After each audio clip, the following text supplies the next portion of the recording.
પાઠ 3 સામાજિક વિજ્ઞાન ધોરણ 8 રાષ્ટ્રીય શિક્ષણ સ્વદેશી અને વિદેશી વસ્તુનો બહિષ્કાર કરવા માટે 1905માં આંદોલન છે એ શરૂ કરી દેવામાં આવ્યું હતું અને આ આંદોલનનું ત્રીજું અને મહત્ત્વનું લક્ષણ એટલે રાષ્ટ્રીય શિક્ષણ.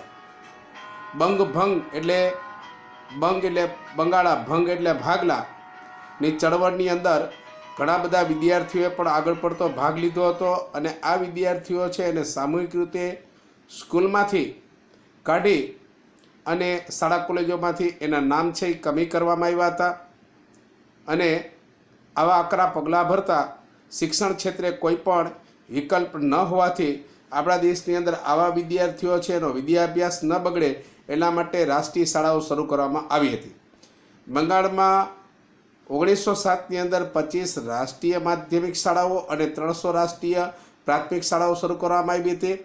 રવિન્દ્રનાથ ટાગોરે 1901ની અંદર શાંતિનિકેતન વિશ્વ ભારતી વિદ્યાલયની પણ શરૂઆત કરી હતી. અંગ્રેજ સરકારે બંગાળના ભાગલાની લડતને તોડી પાડવા માટે થઈને આપણે ત્યાં ખૂબ જ પ્રયત્ન કર્યો, પરંતુ અંગ્રેજોના તમામ પ્રયત્ન છે એ નિષ્ફળ ગયા અને અંતે 1911માં અંગ્રેજ સરકારે બંગાળના ભાગલા રદ કરતો કાયદો પસાર કરવાની ફરજ પડી હતી. બંગાળની પ્રજા શાંત અને અહિંસાના માર્ગે વળેલી હતી, એટલે ખરેખર આ બંગાળના ભાગલાનો વિરોધ કરવા માટેની એક લડત છે એ આપણા જીવનની અંદર યાદગાર બની જાય છે. જહાલવાદનો ઉદય. જહાલવાદના નેતાઓમાં દાદાભાઈ નવરોજી, સૂર્યનાથ બેનર્જી, ગોપાલકૃષ્ણ ગોખલે, ફિરોઝ શાહ આવા બધા મહત્ત્વના નેતાઓ હતા અને બંધારણ માર્ગે લડતો ચલાવી અને રાજકીય હક મેળવવા માગતા હતા અને તેઓને તેમના સમય પ્રમાણે મવાડ એટલે એકદમ સરકારને વિનંતીઓ કરવાની, અરજી કરવાની, પગે લાગવાનું અને આજીજી કરી અને એને હાંકી કાઢવાના, એને મવાડવાદી નેતા તરીકે ઓળખી શકીએ છીએ. અને આ બધા જ મવાડવાદી નેતાઓ હિન્દના સુશિક્ષિત મધ્યમ વર્ગોને સંગઠિત કરી અને આપણા રાષ્ટ્રીય પક્ષને મજબૂત રાષ્ટ્રીય ચેતના જાગૃત કરવા માટે મહત્ત્વની કામગીરી હતી.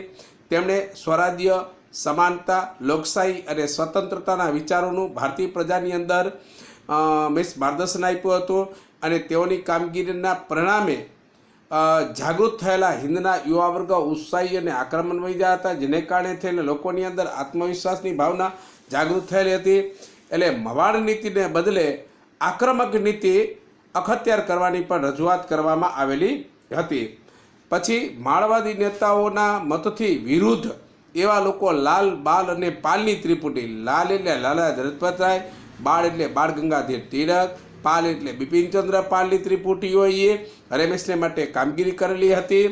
હવે લાલા લજપતભાઈ પંજાબના છે, બાળ ગંગાધર તિલક મહારાષ્ટ્રના છે, બિપિનચંદ્ર પાલ છે એ બંગાળના છે. આવા નેતાઓ છે આક્રમક, ઉગ્ર અંગ્રેજોની સામે લડત ચલાવી અને સ્વરાજ્ય પ્રાપ્ત કરવા માટે થઈ અને આંદોલનમાં માનતા હતા. એટલા માટે આવા પક્ષને આપણે કહીએ છીએ જહાલવાદી પક્ષ. લોકમાન્ય ટિળક 1856 થી 1920ના સમય દરમિયાનની અંદર લોકમાન્ય ટિળકે એક પ્રસિદ્ધ બાળ ગંગાધર તિલકના જહાલવાદી મુખ્ય નેતા હતા. તેમનો એક જ મંત્ર આપ્યો હતો, સ્વરાજ્ય મારો જન્મથી જ હક છે અને તે હું મેળવીને જ જંપી. તેમણે ગણેશ ચતુર્થી, શિવાજી મહારાજ જયંતિ ઉત્સવ ઉજવવાનું શરૂ કર્યું. તેમણે મરાઠી ભાષામાં કેસરી અને અંગ્રેજી ભાષામાં મરાઠા નામના 2 વર્તમાનપત્રો શરૂ કરી અને તેની ખૂબ સારી એવી લોકોની અંદર અસર થયેલી હતી. અને 1916ની અંદર હોમ રૂલ ચળવળની અંદર પણ તેમણે સારી એવી કામગીરી બજાવેલી હતી.